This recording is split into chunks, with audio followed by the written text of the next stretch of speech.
Here at the Damage Report, we have for weeks been incredibly critical of Donald Trump and Fox News for spreading misinformation about the coronavirus, both specific misinformation, but more importantly, telling their fans that this isn't something that you should worry about. And certainly it isn't anything that you should change your behavior around. But here's the thing, it is at this late date still true that they're still doing it. They're still trying to encourage people to pretend that this isn't something that they need to worry about. Let's go to a little bit of Devon Nunez on Fox News. And there's a lot of concerns with the economy here because people are scared to go out. But I will just say, one of the things you can do if you're healthy, you and your family, it's a great time to just go out, go to a local restaurant. Yeah. Likely you can get in easily. Let's not hurt the working people in this country that are relying on wages and tips to keep their small business going. We're very sympathetic. Don't run to the. Understood. Yeah, just don't run to the grocery store and buy $4,000 of food. Right, they're cleaning off the shelves. Go to your local pub. We want to be very sympathetic to what's going on. So, first off, stop doing every one of your interviews in front of tractors. This has nothing to do with tractors. Why are you doing your interviews in front of tractors? Second of all, Devon Nunez is the absolute worst for a couple different reasons. One, no, this is not a time when you should be taking advantage of the situation to go to every restaurant you want to go to. There are reasons that cities and states are shutting down restaurants because they are areas where enough people will congregate that they will be at risk of being exposed to coronavirus. That is simply a fact. And telling people that no, all of what you're hearing about staying at home, about limiting your exposure, that is all BS. You should just be living it up, having fun. And we're gonna talk about the implications of that, but I also just wanna briefly acknowledge that when he goes on there and says, we should be worried about people who, like their businesses might be hurt by this, that tipped workers might be hurt by this, that is 100% true. But the solution to that threat to these people is not for you to expose yourself to disease. It's for the government to make sure that they're not economically devastated by this. It's on people like Devon Nunez to actually go to work and pass a bill that's gonna protect people. No, putting the onus on you is passing the buck. It's not on you. You need to be worried about protecting yourself and your family and friends from exposure to this virus. And he's trying to hoodwink you into thinking that, no, you're actually the legislators. You're the one who's supposed to bail out everyone. But here's the thing, that message, you saw it from Devon Nunez, no, go out. We had Fox and Friends, what was it, last Friday? It's the perfect time to fly. They keep saying it, you shouldn't worry, you shouldn't worry, you shouldn't worry. And what do you know, some of their fans are starting to believe it.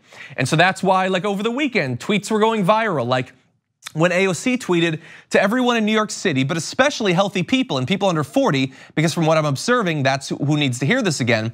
Please stop crowding bars, restaurants, and public spaces right now. Eat your meals at home. If you were healthy, you could be spreading COVID. To which a person responded, I just went to a crowded Red Robin and I'm 30. It was delicious, and I took my sweet time eating my meal because this is America and I'll do what I want. And look, we blurred out the picture and the name because I'm trying to avoid her being given a Fox show in the next week or so, because that got 2,500 retweets. This is the sort of owning the libs by catching a virus sort of attitude that is becoming shockingly common. The idea that advice from medical professionals that's designed to protect you, but even more importantly, people who are elderly, who are immunocompromised, they're just trying to protect those people. And some of these red hat wearers believe, no, this is a threat to America and I'm not gonna be cowed by these terrorist doctors. That's effectively the attitude that you're seeing there. Or in tweets like this, downtown Nashville is undefeated, as a video pans over a big crowd of people potentially catching coronavirus. No, we're undefeated if we support each other, if we rally to help each other, if we listen to the experts and try to stop people from dying from this illness, that's how we'll be undefeated. Refusing to listen to the experts, that's what we've been doing forever in this country. That is a continuing day-by-day defeat in the areas of public health, but also dealing with the climate crisis as well. And look, these are regular people, those last two tweets. I'm not even that mad at them, because they're just listening to who they trust. The people in government and in media that they have been told are the only ones that tell them the truth. And lo and behold, they believe them when they tell them that you're cowing to defeat if you don't go out and get wasted at a bar right now.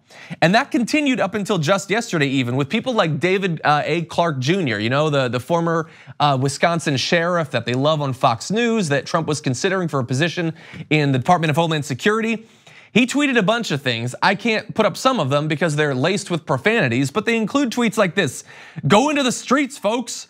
Visit bars, restaurants, shopping malls, churches, and demand that your schools reopen now.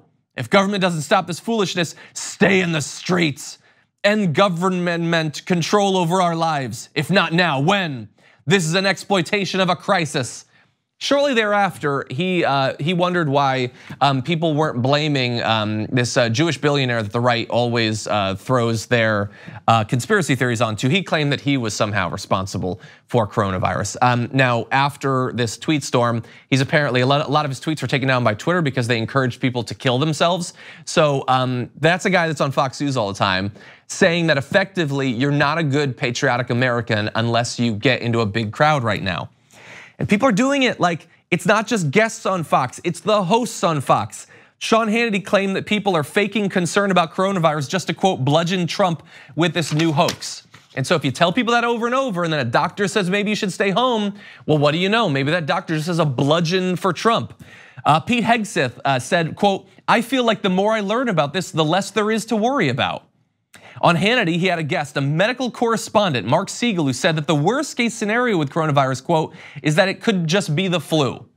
No, that is not the worst case scenario for the goddamn coronavirus, but he was a medical expert brought on by a host that millions of Americans trust to misinform people.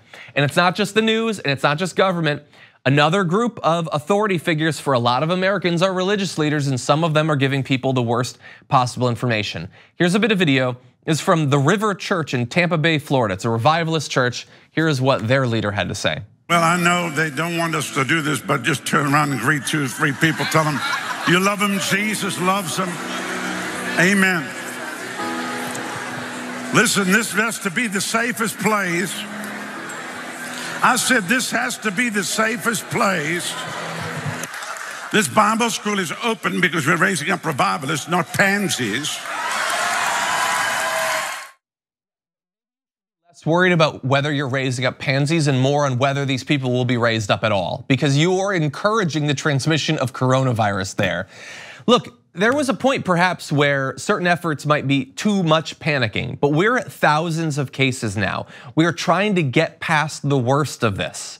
And there are people all over on the right who are encouraging people to not listen, to encourage people to get sick and potentially to die, and it's having an effect. I'm gonna give you some of the stats just once again.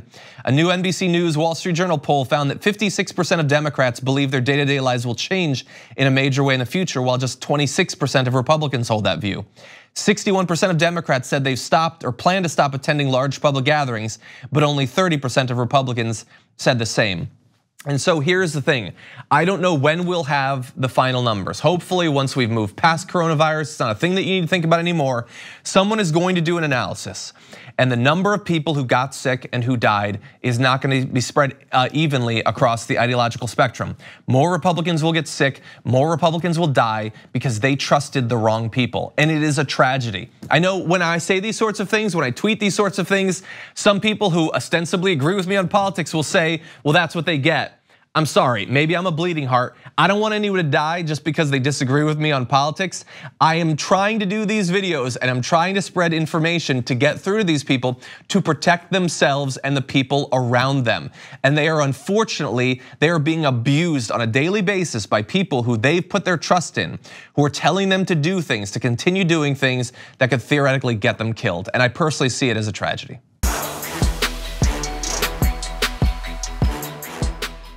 For more political news, breakdowns, interviews, stories of activism, and me trying my hardest to care about the occasional big celebrity news story, subscribe to our YouTube channel at youtube.com/thedamagereport. And you can ring the bell wherever it is so you don't miss anything.